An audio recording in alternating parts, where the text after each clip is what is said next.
Welcome to Chapter 19, the Entertainment Media, 1900 to the present.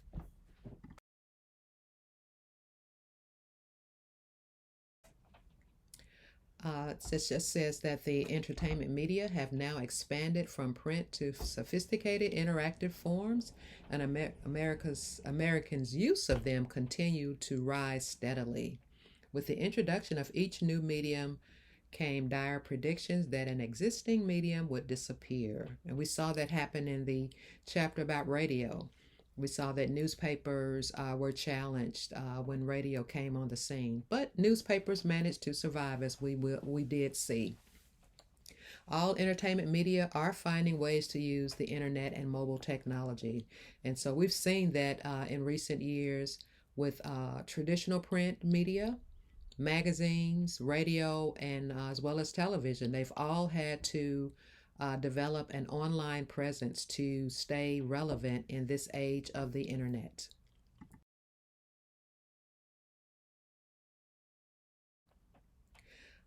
Just starting out, we'll talk a little bit about the comic book characters. Uh, and one famous comic book characters from the early 1900s was the Yellow Kid. It says the Yellow Kid's head was drawn woolly shaved as if having been recently ridden of lice, which was a common sight among children in New York's tenement ghettos at the time. And keep in mind, during this time, a lot of immigrants were coming over. They were poor, trying to learn the language. They didn't always look decent in the streets. So if you remember in our previous chapters, we learned about how Joseph Pulitzer, one of the ways he did so well in the media business, particularly the newspaper business, is because he had newspapers that he wrote and published specifically for the immigrant community to help them just assimilate into the country. He himself was an immigrant and he understood a lot of their struggles. So his newspaper he did have at least one newspaper dedicated to them. So that's one reason why this comic looks like this, because a lot of times which I'm just learning this myself, they would have to shave the kids' heads because they would be full of lice and they would be dirty living in the streets. And you can read more about that in some other chapters.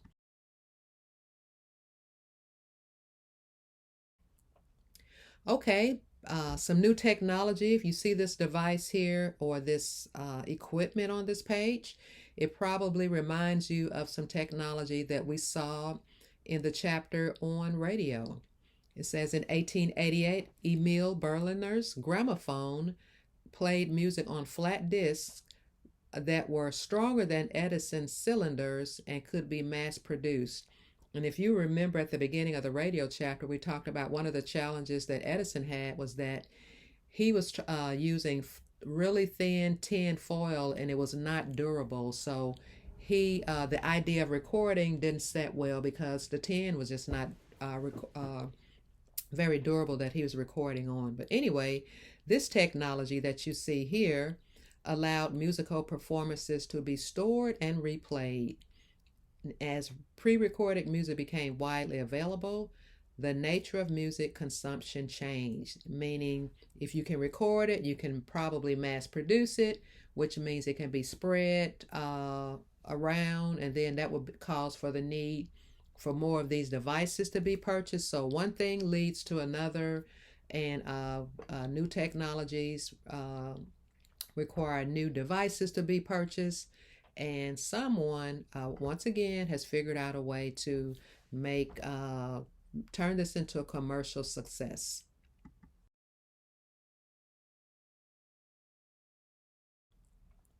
Enrico Caruso, he was a superstar. In 1902, Victor Records recorded the great tenor Enrico Caruso in Milan, Italy. And because of this immense popularity as a classic opera performer, he suddenly made recorded music seem respectable to other opera stars because, believe it or not, recording your music was not something that was very popular. They didn't think you should do that. They thought that performing in person was the ultimate way of showing you are a great singer. But once they saw Enrico do this and saw what his recording did, then it eventually caught on.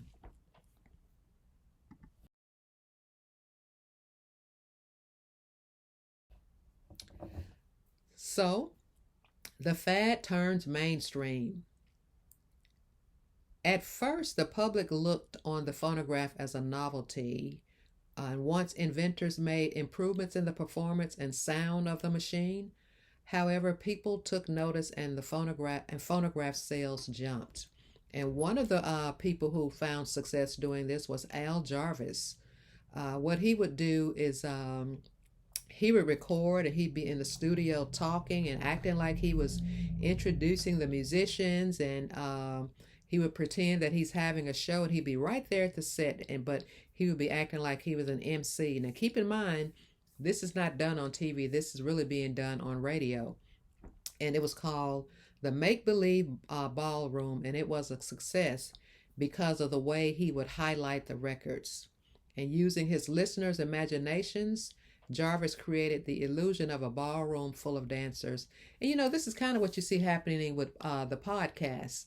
You can't see the people, but you're just listening. So podcasting is kind of taking us back to the way things happen in the early days of radio. And some podcasts are really, they're so good. You just sit there and listen to them.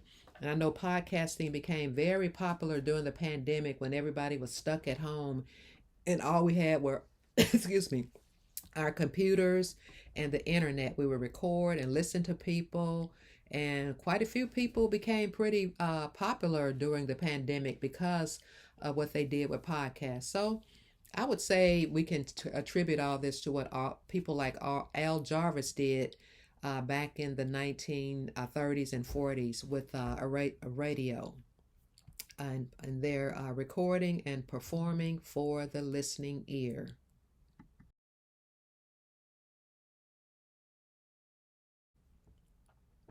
Okay, so a little bit about the film. The chapter is about entertainment. So now we have the film industry.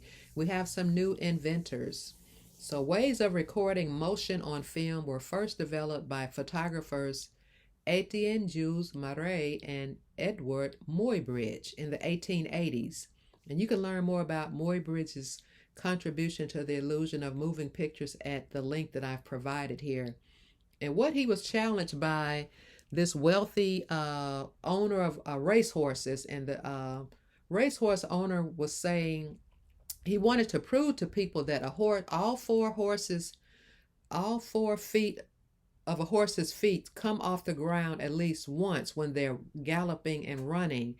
And he challenged Muybridge to take photos, because Muybridge and Murray both were photographers. So he challenged him to take photos to show this. So Muybridge lined up a bunch of cameras and did that. And then he noticed when he would look at the horses and move and look at it real fast, it would give the illusion that the horse was moving. So this is kind of the early stage of film and moving pictures, starting with that trying to show people and help this wealthy horse guy who owned these horses prove to people that all 4 legs of a horse do come off the ground at one time when they're running. And you can watch that film shown at that link. And so inventor and entrepreneur Thomas Edison, who we already talked about in the radio chapter, he applied their ideas in building the first practical motion picture display system. He did this through his kinetoscope. In other words, you take a lot of scenes and put them together, and you show them in this kinetoscope, and it looks like it's making a movement. So, and then of course, the Lumiere brothers, they came along later, and they came up with the first portable movie camera and the first projector that could be used to show movies in a crowd. So we have that technology, and we get the first film. Even though the films might have been only 30 seconds, it was still considered a film.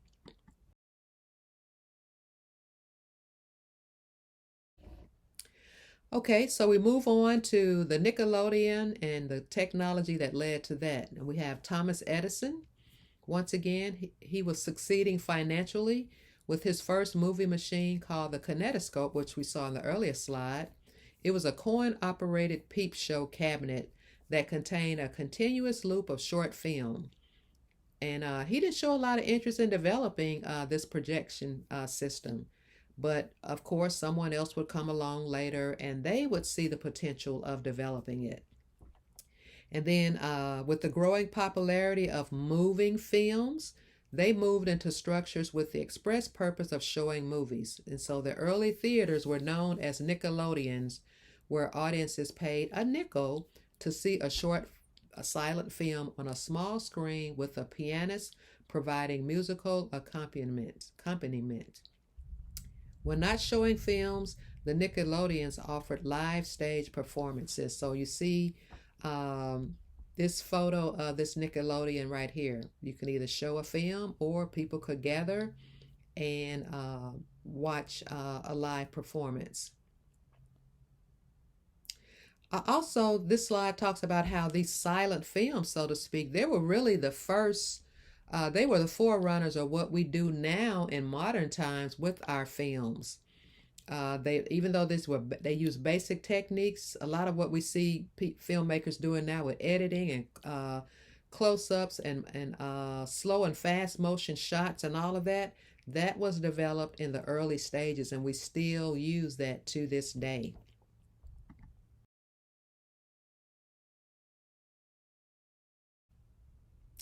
Okay, so now we've talked about Edison. This technology that you see here, we're finally getting to where we put sound and mute sound meaning music with the films, and that it says it wasn't until 1924 that Western Electric developed the Vitaphone, a system similar to Edison's. I should have a side-by-side picture so you could see both, but that is the Vitaphone. It looks like the gramophone and the other piece of technology that we've seen in previous slides.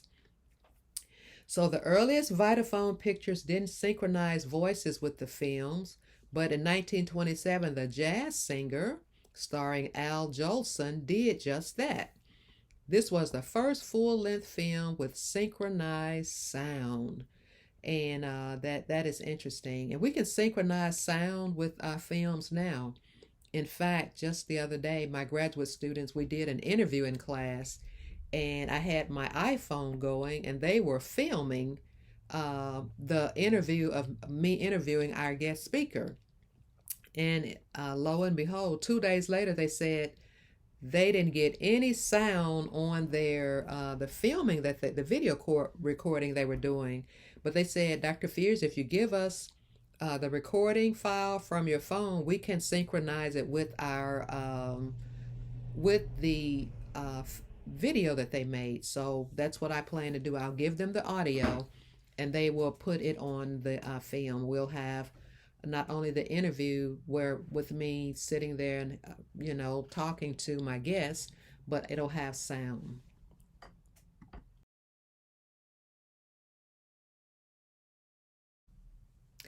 Okay, finally we get to the television industry. We talked about that in the radio chapter. Television was developed in the 1920s and 1930s by independent inventor Philo T. Farnsworth and RCA engineer Vladimir Zworykin. Zworykin, you have to say that real fast. And that is Zworykin shown on the right there. Commercial broadcasting began in the United States in 1939, but its development was put on hold by the outbreak of World War II, which we already mentioned in our chapter on radio. By the early 1950s, television was established as the dominant broadcast medium. So once we get out of the war, television and production and development of this technology and this medium resumes, and television is a viable medium by the 1950s.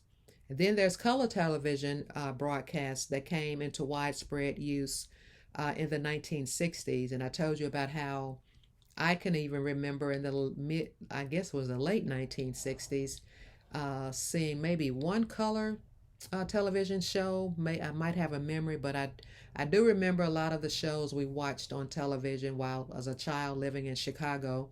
They were black and white.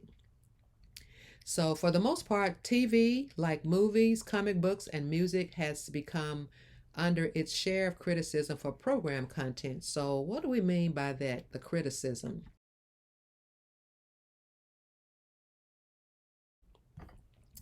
Well, one thing we saw happen, I won't get into a lot of the criticism here, but it says more than a half century ago, Diane Carroll, if you want to learn more about her career, just click on that link. Diane Carroll, who you see at the left, she transcended racial barriers as the star of a show called Julia. She was the first this was the first American TV series to chronicle the life of a black professional woman. The show Julia was a situation comedy broadcast on NBC from 1968 to 1971. Julia, Miss Carroll was Julia. She was a widowed nurse with a young son, and the show featured Mark Kopach, who was her son, and Lloyd Nolan as the curmudgeonly but broad-minded doctor for whom she worked. And a famous line from the very first episode was, "Have you always been a Negro, or are you just trying to be fashionable?" he asked Julia in an audacious, widely quoted line from the first episode. Can you imagine someone saying something like that these days?